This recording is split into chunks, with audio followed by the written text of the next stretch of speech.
दोस्तों, वज़न और ताकतवर जानवरों में रीछ को सबसे ज़्यादा ताकतवर जाना जाता है। ये ताकतवर होने के साथ ज़हीन भी होता है।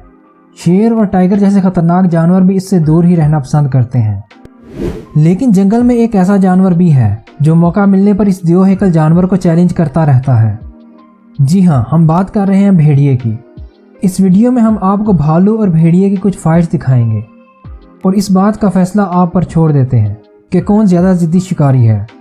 वीडियो को लाइक और चैनल को सब्सक्राइब करके बेल को ज़रूर प्रेस कर दीजिए और अगर पसंद आ जाए तो शेयर करना मत भूलिएगा। दोस्तों, पहले कुछ जान लेते हैं इन दोनों जानवरों के बारे में।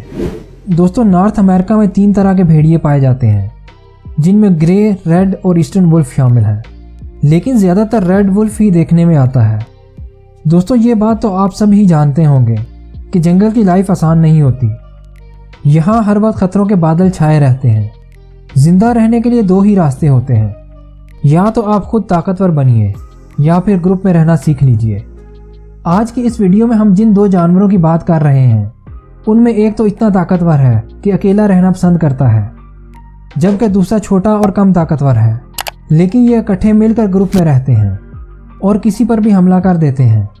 इनका टीम वर्क कमाल का होता है। ये किसी भी हालत में अपने झुंड के साथ राब्ते में रहता है। यूं तो भेड़िए साइज में छोटे होते हैं, लेकिन इनकी ताकत का राज इनका फैमिली बॉन्ड है।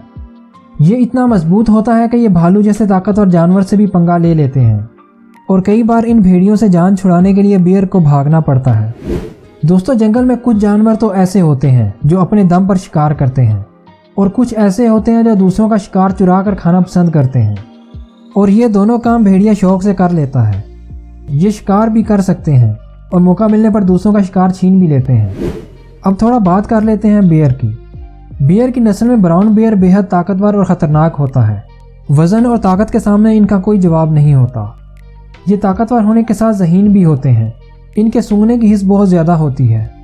ये बहुत दूर से ही अपने शिकार की बू को सूंघ लेता है। इंतहाई ताकतवर होने की वजह से ये अकेला रहना पसंद करता है और कभी इनका सामना किसी दूसरे बेर से हो जाए तो ये आपस में लड़ भी पड़ते हैं। दोस्तों, अक्सर भेड़िए और रीछ डेड एनिमल को छीनने के लिए एक दूसरे के आमने सामने आ जाते हैं। भेड़िया इतने बड़े जानवर से लड़ने के लिए अकेला हमला नहीं करता, बल्कि पूरा ग्रुप मिलकर बेर से लड़ता है। आइए अब कुछ नज़र डाल लेते हैं रीछ और भेड़िए के दरमियान होने वाली लड़ाई पर। ये मदर बेयर अपने बच्चों के साथ वुल्फ के झुंड के बीच घिर चुकी है, लेकिन ये अपने बच्चों की हिफाजत के लिए लड़ती है। यहाँ आप इन भेड़ियों की स्ट्रैटेजी देख सकते हैं। ये एक के बाद एक हमला करते हैं। दोस्तों, जंगल की बात और है, मगर आर्कटिक रीजन में ऐसा कोई जानवर नहीं होता जो पोलर बेयर से लड़ सके। किसी की हिम्मत नहीं होती कि पोलर बेयर के आसपास भी भटक सके, लेकिन भेड़िए ये गुस्ताखी भी कर गुजरते हैं। लेकिन ये अकेला हमला नहीं करेगा, इसके साथी इसके आसपास ही मौजूद हैं, और जब ये दोनों आमने सामने आ जाते हैं तो ये पता लगाना मुश्किल हो जाता है कि कौन शिकारी है और कौन शिकार। लेकिन पोलर बेयर के सामने इन भेड़ियों की दाल नहीं गलती और उन्हें भागना पड़ता है। वुल्फ और बेयर की ज़्यादा लड़ाइयों की वजह वो शिकार होता है जिसे दोनों ही छीनना चाहते हैं, और अक्सर एक शिकार को खाने के लिए दोनों आपस में लड़ पड़ते हैं। यहाँ बेयर की एक फैमिली से ये भेड़िए लड़ पड़ते हैं। दोनों के बीच लड़ाई की वजह वो शिकार है जिसे दोनों ही छीनना चाहते हैं। अब आपका क्या ख्याल है कि दोनों में से कौन इस शिकार को हासिल करेगा? आप कमेंट में बता सकते हैं। अगर वीडियो पसंद आए तो लाइक करके चैनल को सब्सक्राइब ज़रूर कीजिएगा और बेल को प्रेस करना मत भूलिएगा, और अगर ज़्यादा पसंद आ जाए तो शेयर भी कर दीजिएगा।